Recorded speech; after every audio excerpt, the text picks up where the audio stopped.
My name's Daver, and in this video, I'm going to show you how I made these floating desks using hollow core doors. Stick around. This is Daver Made.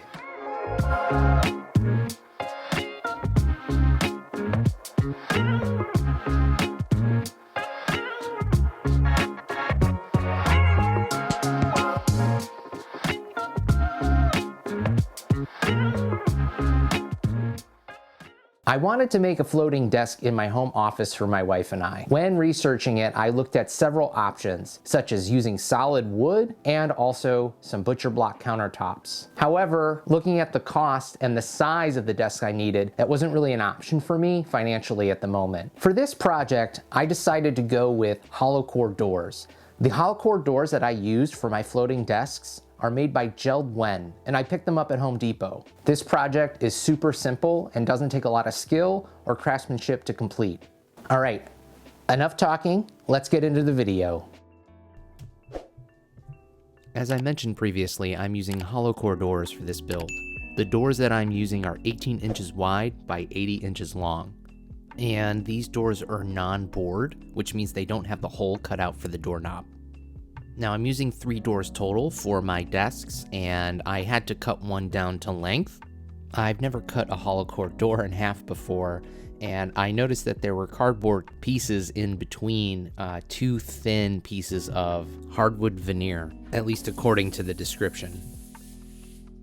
To prep for finish, I lightly sanded by hand the side of the door that would be face up, and you don't want to go too aggressively because of how thin the wood is. Then to clean off the dust, I just used some mineral spirits to wipe everything down before I added my finish.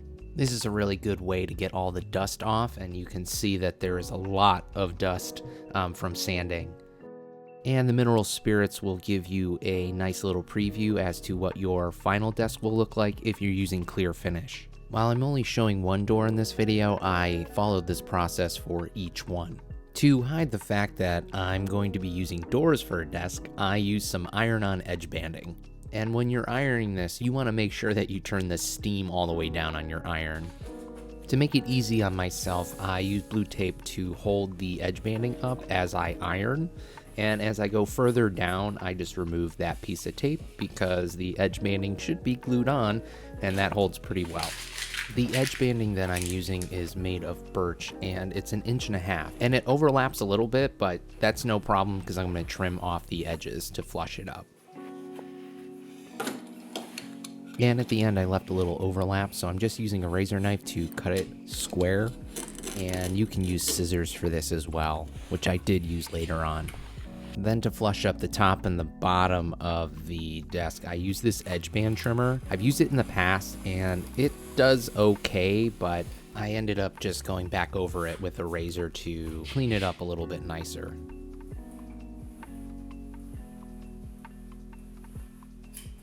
After getting everything nice and flushed up, I lightly sanded down the edges because they will be a little sharp. When adding edge banding, you only need to do the side that's going to show. However, for one of the desks, I was going to have 2 sides that needed to show, so I had to put a piece of edge banding on that side of the door. And I just repeated the process that I did previously. I guess this step could be optional if you didn't really care about showing the edges of the door, but for me this was something to help conceal the true identity of what my desks were. Now for the finish, I wasn't sure what I was going to use or what color I wanted to use, so I took the cutoff piece and made several samples. Now if you don't have a cutoff piece, you can always use the bottom side that will not show on your final piece. For my desks, I decided to use some natural Danish oil because it was going to match the trim in the room that I was putting it in.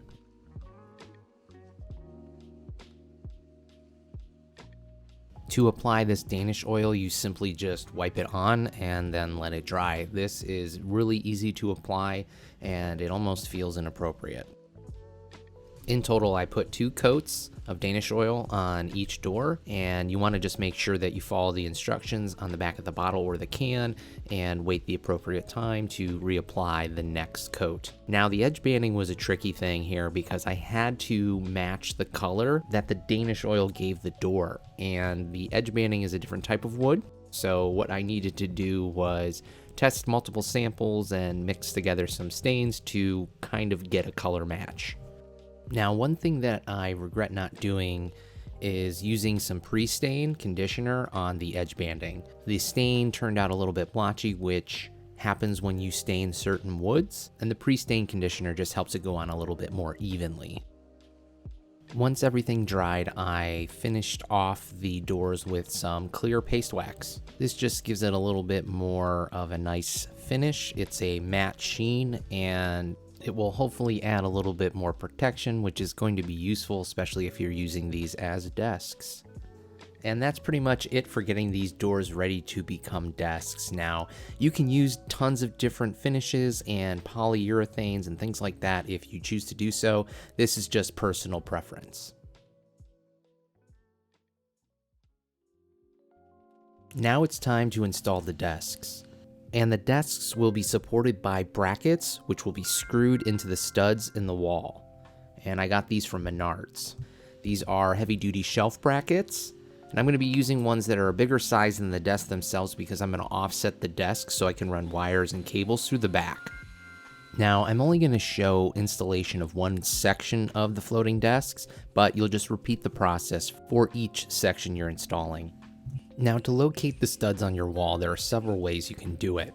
One way would be to use a stud finder, such as an electronic one, or you could use like a magnetic stud buddy. For me, I had paneling, so I wasn't able to use those to find the studs. Instead, I just measured out the wall, and I know the spacing between studs on this wall. Also, you can see where they nailed in the paneling on my wall, and that's right into the studs. If you can't find the studs, you could use some really strong wall anchors to hold these up, but I'd recommend not doing that. However, it's up to you. I'm using self-tapping construction screws to attach the brackets to the wall. Here I'm just checking to make sure that the brackets that I installed are level for obvious reasons. And then it was time to install the actual desk itself. Now, I'm only using 2 brackets to support the desk because I'm not putting anything too heavy on them, and this will be just fine. Now, when attaching this section to the brackets, I realized that one of the brackets was slightly bent, so I had to add a shim. And I didn't catch this when leveling it before because only one section of the bracket was bent. And then I just attached the brackets to the desk with the shim in between, and it worked out. I also want to mention that getting brackets that match the color of your walls will help the visual aesthetics and make it seem like the brackets aren't there. And after only a few minutes, my desk was installed and ready for use. I have to say, all in all, I'm impressed with how they turned out. I did not expect them to look this nice, and they've been great. My wife and I have been using them for a little while now, and they've been great space savers. They add something to the room, and for not a lot of money. I hope you get something out of this video and that it inspires you to make your own floating desk using things that are a little bit different than the norm. Thanks for watching, and until next time, take care.